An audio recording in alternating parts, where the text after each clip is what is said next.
하나님 말씀은 창세기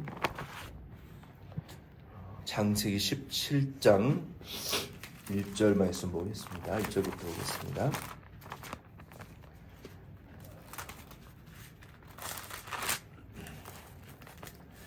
창세기 17장 1절부터 8절 말씀 보겠습니다.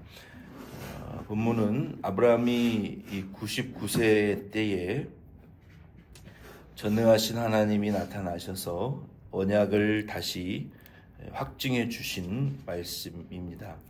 1절 말씀 같이 읽겠습니다.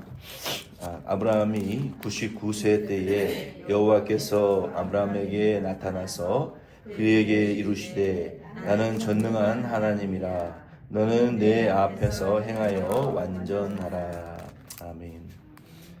하나님께서 아브라함에게 나타나셨을 때 나는 전능한 하나님이다라고 이제 다시 하나님의 이름을 가르쳐 주셨어요. 이 전능한 하나님이다라는 이 히브리어에는 우리가 엘샤다이라고 이름을 알고 있어요. 그러니까 원어의 발음은 샤다이예요. 그러니까 엘샤다이가 아니라 엘샤다이. 그러니까 엘은 하나님, 샤다이라는 것은 Almighty, 전능하신 Almighty God, I am God Almighty, 엘 샤다이. 하나님께서 아브라함에게 전능하신 하나님이라는 이름으로 다시 나타나셔서 이름을 알려주신 이유는 이 전능하신 하나님께서 약해져 있는 아브라함에게 나타나셔서 내가 그 언약을 내가 성취하겠다, 내가 이룰 것이다 라고 말씀하셨어요. 아브라함과 사레는 이 나이 차이가 10살 차이가 납니다. 아브라함이 99세 때 사레는 89세였어요. 인간적으로도 생물학적으로 자녀를 낳을 수 없는 상태였어요. 사레의 경수가 끊어졌고 아브라함도 자녀를 생산할 수 있는 그 남성으로서의 생명이 끝난 그런 상태였기 때문에 두 사람의 몸은 죽은 사람의 몸과 같았단 말이에요. 그러나 하나님께서 개입하실 수밖에 없는 상황이었어요. 아브라함과 사레가 믿지 못했기 때문에 그 전능하신 하나님께서 이 두 부부에게 나타나셔서 요청하신 것은 내 앞에서 행하여 완전하라. walk before me, Almighty God, faithfully and be blameless. 하나님 앞에 신실하고 진실되고 비난받을 일이 없는 그런 완전한 믿음으로 내 앞에서 행하라. 하나님이 요청하셨어요. 그러나 아브라함과 사레의 상태는 전능하신 하나님 앞에 지금 완전할 수 없는 상태고 흠결이 있을 수밖에 없는 그런 상황이에요. 그런데 하나님께서는 자꾸 내 앞에서 완전하게 행하고 흠없는 믿음을 가지라. 이건 무슨 말입니까?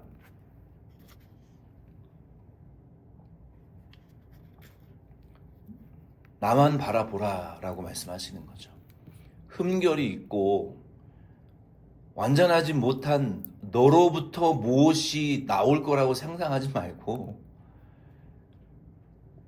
온전치 못한 너희들로부터 무슨 언약이 성취될 거라고 상상하지 말고 완전하고 온전한 믿음을 주시는 전능하신 엘 샤다이, 얼마이리 갓. 그러니까 너희들로부터 뭐 조금이라도 뭐 선한 것이 나올 거라고, 뭐 온전한 것이 너희들로부터 나올 거라고 착각하지 말고 나만 바라보라. 유행한 무슨 가사처럼 전능하시고 온전하시고 흠이 없으신 분은 너희들이 아니다. 너희들을 통해서 무슨 약속을 이룰 거라고 생각하지 말아라. 그 약속은 전능하시고 온전하고 흠이 없으신 100% 하나님으로부터 이루어지니까 하나님 바라보라는 거예요. 하나님, 사람, 너희들 바라보지 말고 뭐 0.1%라도 너희들로부터 나올 것이 없는 거 내가 아니까 하나님을 온전히 바라보라는 거예요. 우리도 우리를 통해서 하나님이 무슨 일을 하실 거라고 1%라도 믿고 있다면 그거 하나님이 역사하실 수가 없다는 거예요. 우리로부터 되는 것이 아니라 하나님으로부터 된다라는 온전한 믿음을, 흠없는 믿음을 가지라는 거예요. 하나님은 우리 성도가 그와 같은 믿음을 갖기를 하나님은 원하신다는 거예요.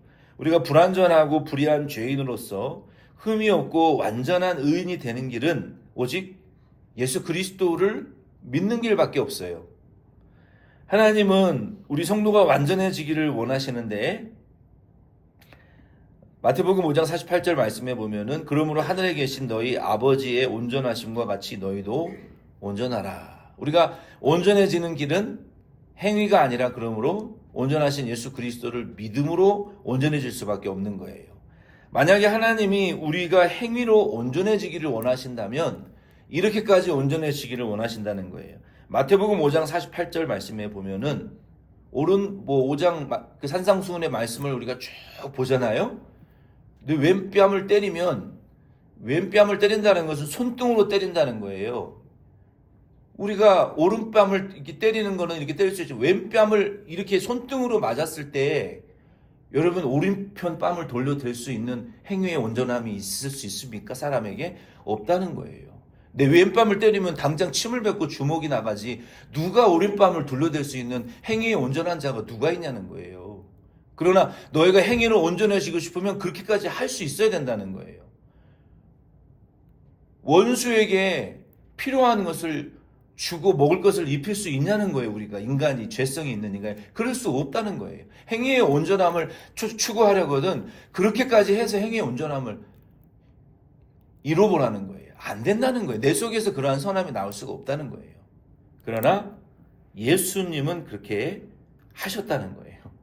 하나님이 행위의 온전함을 따라가려면 하나님이 지금도 조두순 같은 자에게도 햇빛을 비춰주시고 40일 금식 기도하는 자에게도 햇빛을 비춰주시는 그 공평한 사랑을 너희들이 행위로 따라할 수 있으면 해보라는 거예요.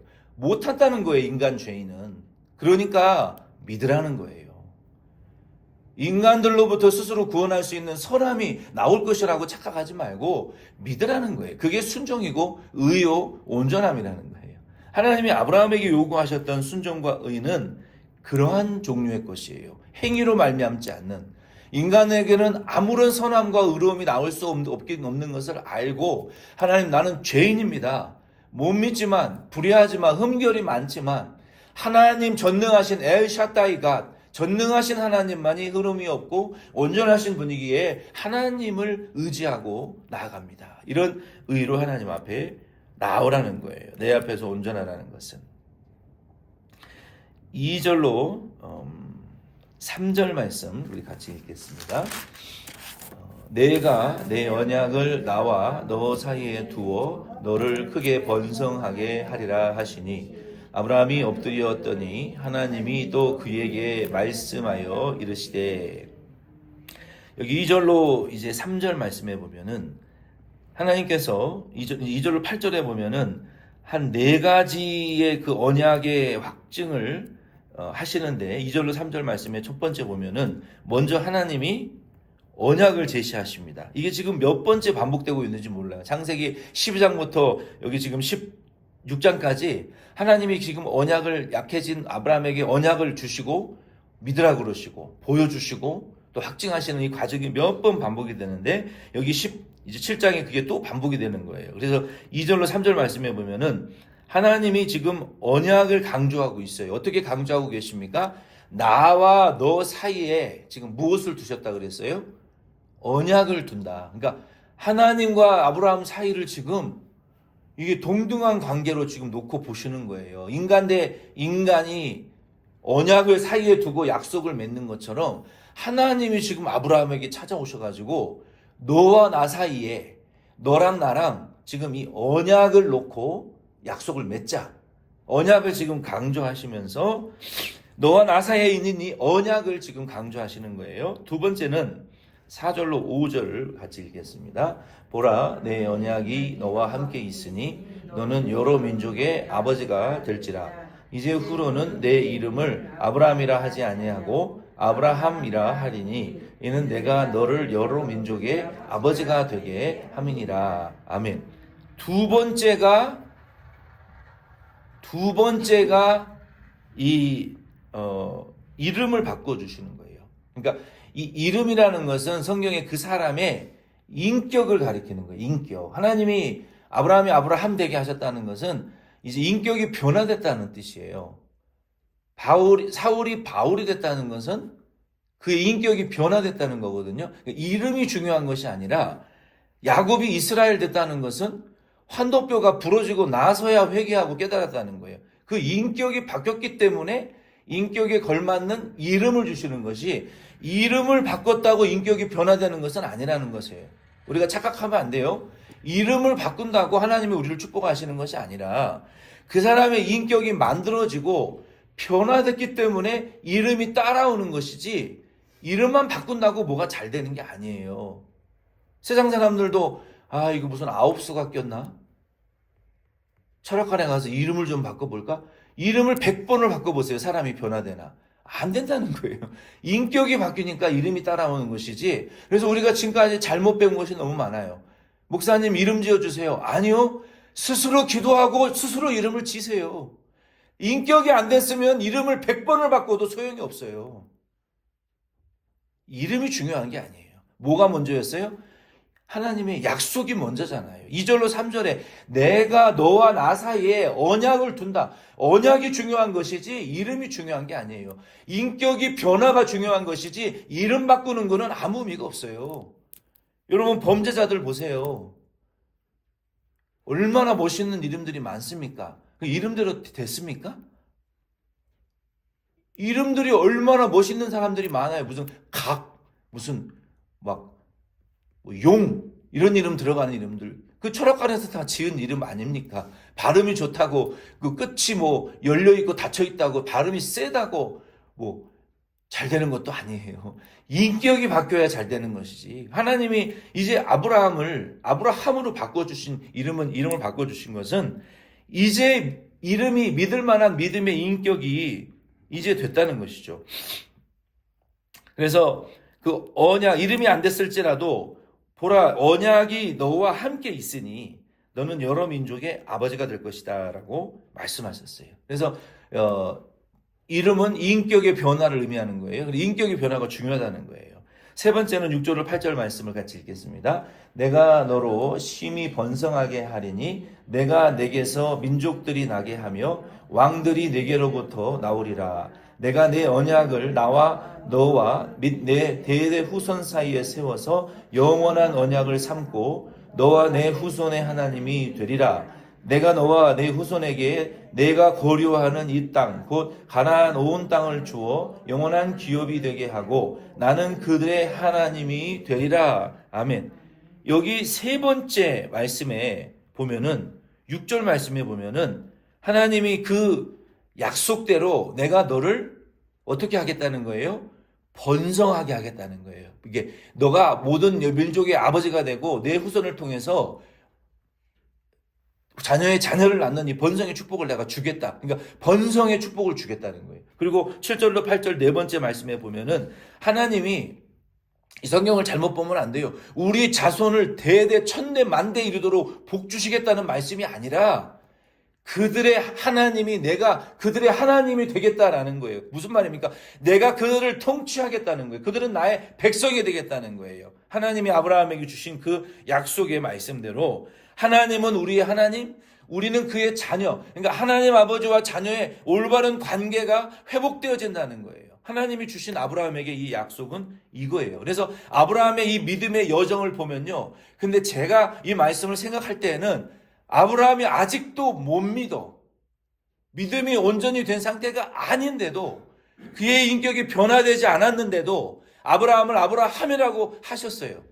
그러면서 그래서 하나님이 이 아브라함이 믿음의 조상이라고 우리에게 말씀하시는 이유는 뭐냐면, 잘 보세요. 하나님이 아브라함을 축복하시는 그 단계가 있는데, 이런 단계가 12장부터 여기 17장 계속 반복이 되어지는 거예요. 절 보세요. 이 단계로 반복이 되어지는 거예요. 12장에 하나님이 아브라함을 어떻게 하셨어요?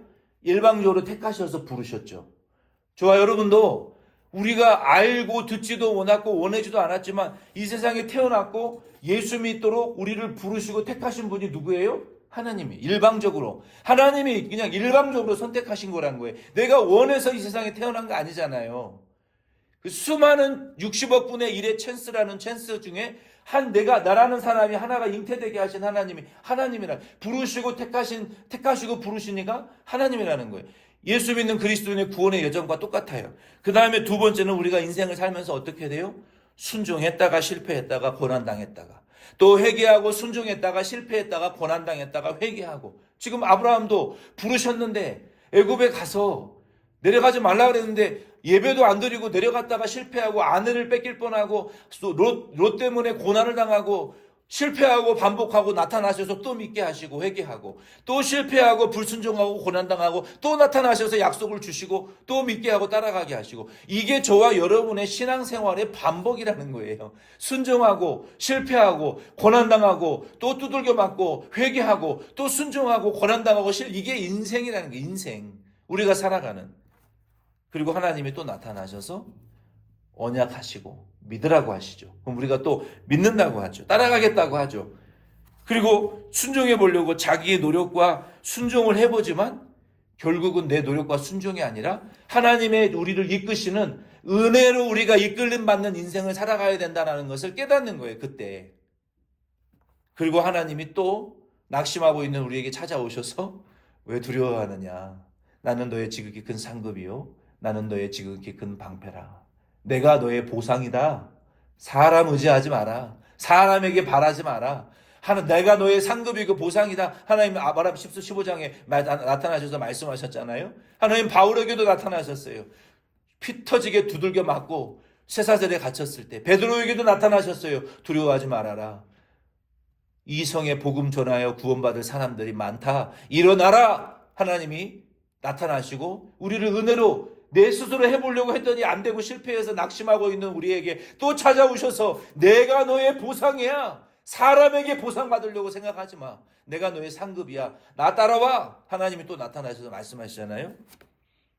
그리고 또 약속하시잖아요. 그런데 나는 여전히 믿는 것 같지만 불완전한 믿음이고 여전히 온전해진 것 같지만 여전히 나는 불안정한 상태이지만 그 상태에서 또 찾아오셔서 약속하시고 내가 너를 통해서 그래도 약속을 이루라고 하신 그 하나님의 은혜에 이제는 감동되어지는 단계에 이르는다는 거예요. 이 단계에 우리가 이르러야 된다는 거예요.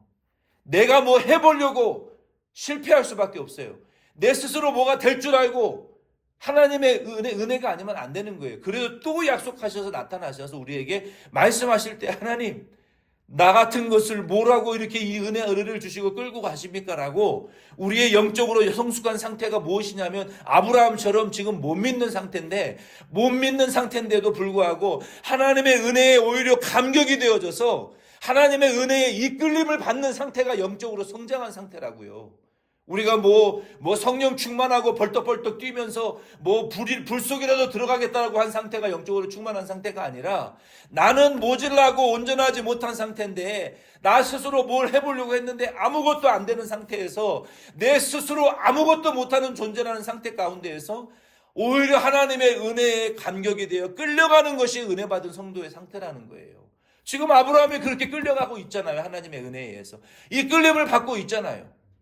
자기의 의로움이라는 것은 일도 찾아볼 수가 없는 상태예요, 지금. 그러나 하나님의 은혜가 너무 고맙고 하나님의 은혜가 아니면 더 이상 소망이 없기 때문에 하나님의 은혜에 감격되어져서 그 은혜에 소망되어져서 어쩔 수 없이 나도 은혜에 감동되어져서 끌려가는 그 상태가 저와 여러분이 이르러야 될 영적인 성장의 상태라는 것을 여러분 아시기를 바랍니다.